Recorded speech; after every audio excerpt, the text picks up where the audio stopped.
This is the B2x regulator from Atomic Aquatics. Would I usually tell someone to drop $1,500 on a regulator? Probably not. But after diving with the B2x, yeah, I'm starting to get it. Hey, I'm Tom from DIVEIN. Today we're taking a look at Atomic Aquatics B2x regulator. This is a sleek, high performance and an updated version to the much loved B2 regulator. We've been testing the B2x across multiple dives, doing deep wreck diving in Malta and drift diving in Cozumel, to see how this one holds up in real diving conditions. And let me be honest, I did not expect to be this impressed. In this video, we'll look at what makes the B2x unique, how it stacks up against the original B2 regulator and the T3 from Atomic Aquatics, and then we'll compare it to some of the other premium regulators. We'll talk about what we like and, of course, what we don't like about this regulator. And later in the video, I'll tell you whether or not I think this is a regulator that you should buy. And if you're into cold water diving, there's a few important things that you need to consider when looking at the B2x. Now, let's dive in. Oh, before we get started, if you haven't noticed, here at DIVEIN, we test a lot of dive gear. And even though we love it, we can't keep it all. So at some point in this video, I'll let you know how you can get your hands on some of the gear that we've been testing here at DIVEIN. Now let's get to the review. So what makes the B2x stand out? First off, this sleek DLC coated first stage. That's diamond-like carbon that gives the regulator this sleek matte look, and it's incredible scratch resistant and corrosion resistant. You won't get this shiny chrome like the B2 and much of the other regulators on the market, but you get a unique, like premium looking first stage regulator.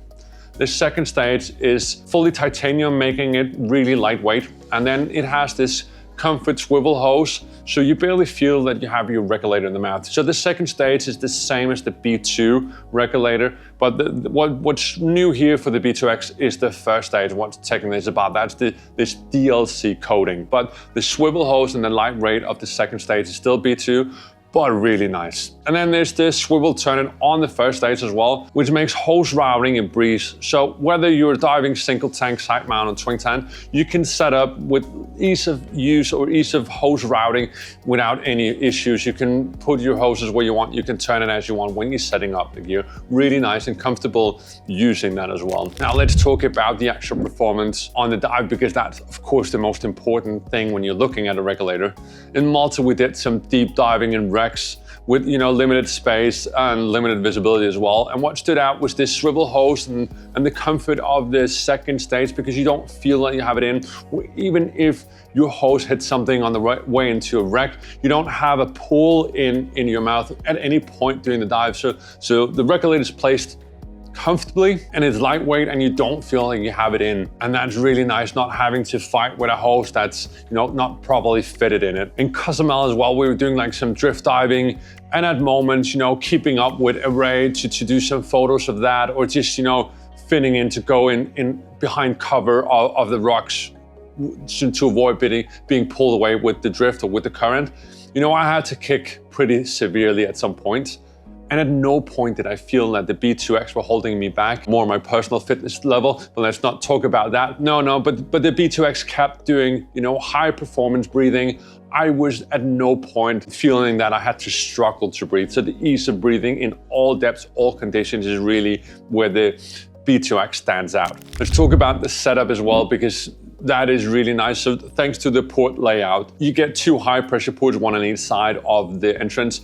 It's available in DIN and yoke. The one we have here is DIN, but you have yoke as well. Then we have 5 low pressure points placed further down on this swivel turret. There's 2 on each side of this turret on the first stage, and then 1 at the bottom. So each side really depends on how you're turning it around. But so 4 ports at the sides, kind of facing opposite direction, and 1 at the bottom, meaning that you can set up your hoses as you want and how you like it. As I mentioned earlier, if you want to do side mounts, I think it's nice to have it at the end, because that's easier for most hose routings, because you just have that one regulator in, whereas single tank or double tank, you want it differently set up, and you can do that with this first stage setup. Out of the box, the B2x just feels like a piece of quality product. And if you know Atomic or been diving with them before, you know that they do make quality products. The first stage of the B2x is still brass, but instead of this chrome plating, it has the DLC coating, which means it's 16 times more durable than raw brass. That's about 2 to 3 times more than a standard chrome coated first stage, which means over time, you won't see the same scratches, you won't see any corrosion, it's built to last. Inside, we got Atomic Aquatics jet seat pistons, which uses fewer moving parts and create less friction, but still delivers this smooth, constant airflow no matter the depth you're at or the pressure in the tank. A piston regulator has long been known for not being as good as a diaphragm first stage, but when we're talking about Atomic Aquatic regulators, that is not the case. At no point, and also when you look at the testing materials that Atomic Aquatic puts out, at no point in any dive situation will you feel out of breath or feel that you're losing breath. And what's makes the real kicker is that Atomic gives you a 2-year or 300 dive service interval. That's huge because most regulators need servicing every year or shorter and within 100, 200 dives. Normally a local dive shop would charge anywhere between $50, $80 to $150 on a service depending on brands and location and so on. And over like 10, 15 years, this is ranking up to be a lot. And if you can skip half of those, you are saving a lot of money, which kind of makes up for a lot of that. Also sending in and waiting until it's serviced. I feel that I always need the service at the most bad timing. It's always when I have to go on a dive trip that I realize, oh, I haven't had this regulator serviced, I can't use it, have to send it in, get it back, hopefully in time for the trip. Here you're just missing one of those service of the regulator a year, and I do think that's a big deal. This second stage is corrosion proof and really light. So combined with this swivel hose, it's comfortable, but also this titanium makes sure that you don't have any corrosion on the inside. Comfort, we have this AFC system in it, so which kind of means automatic flow control. That is your Venturi switch, the one you're turning either side, usually on any other regulator, but on the B2x, this is automatically, or any Atomic regulator. That also means that it is a bit more sensitive. I found that at some point in the surface when I was dropping the regulator, it would free flow a bit easier than normally. But you can turn in the dial here and then you close it up and then you don't have that problem. But you have this automatic flow control, which is really nice when you're breathing, but it's also a bit sensitive in the surface. Free flowing, I didn't have any experience with the second stage or the alternate free flowing at any point because you can just close this knob in and you don't have that problem. But I did feel like it was a bit sensitive at the surface. That said, AFC, you don't have the Venturi switch anymore because that's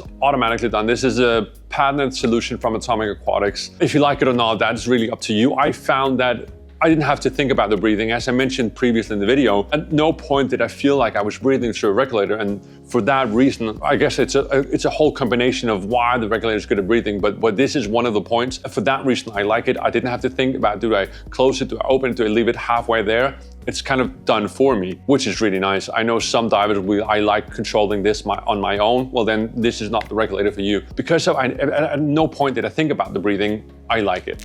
Cold water diving, and of course, this is some of the things that we don't like that much about it. At the current stage of this regulator, it's not environmentally sealed, which means you cannot use it below 15 degrees Fahrenheit, that's 10 degrees Celsius, or in really silty environments because water can enter the first stage. Not the actual hoses, but around the first stage, meaning it can freeze up if you're diving cold water.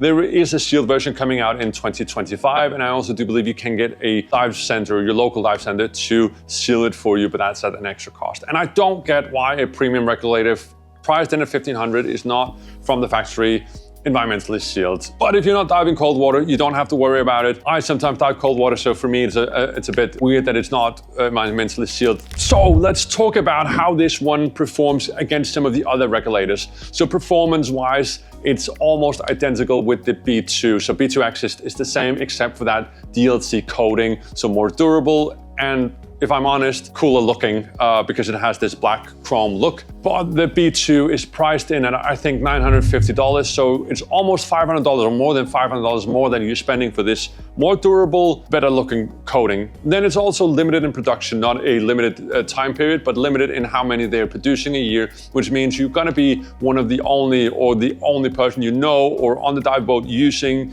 the black coated B2x. And if that's a thing you like, then that's definitely an upsell for that. But performance wise, you might as well go with the B2. I don't think a lot of people is gonna be scratching their first day that much that you need to spend that extra $500. If you are though, like really rough handling the gear, then that's a good way to go as well. If that's your take as well, the T3 might also be that's the Atomic Aquatic flagship. It's lighter and more corrosion proof because it's 100% titanium first stage, but it's also at a completely different price. When we look at other brands, we can also compare it to the Scuba Pro MK25 with the Evo, and then the A700 Carbon second stage. It's a solid competitor breathing, you know, you're gonna have the same high performance breathing on both of them. This Scuba Pro is environmentally sealed and has this XTIS insulation, so really well cold water proofed. They don't have the 2-year service interval. It's not as lightweight. The second stage, they're priced in a bit at the same price.